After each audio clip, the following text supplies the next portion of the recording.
আমরা আইনানুগভাবেই বিচার প্রক্রিয়া অনুসরণ করছি। এখানে আইনের কোনো ব্যত্যয় ঘটছে না। কারো বিচার ট্রাইব্যুনালে কোনো অংশের বিচার হওয়া আর কারো অংশ সাধারণ আইনে বিচার হওয়া, এটাতে আইনের কোনো ব্যত্যয় ঘটছে না। আমাদের লার্নেড চিফ প্রসিকিউটর একদিন আপনাদেরকে বলেছিলেন যে আমরা যদি সবারই বিচার করি তাহলে হয়তো 20 বছর লাগবে, এবং 20 বছরের সাক্ষ্য প্রমাণ হয়তো অনেক থাকবে, 20 বছরের সাক্ষ্য প্রমাণ হয়তো অনেক নষ্ট হয়ে যাবে।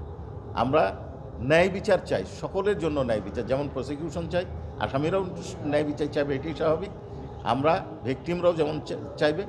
আমরা আইনানুগভাবেই বিচার প্রক্রিয়া অনুসরণ করছি। এখানে আইনের কোনো ব্যত্যয় ঘটছে না। কারো বিচার ট্রাইব্যুনালে কোনো অংশের বিচার হওয়া আর কারো অংশ সাধারণ আইনে বিচার হওয়া, এটাতে আইনের কোনো ব্যত্যয় ঘটছে না।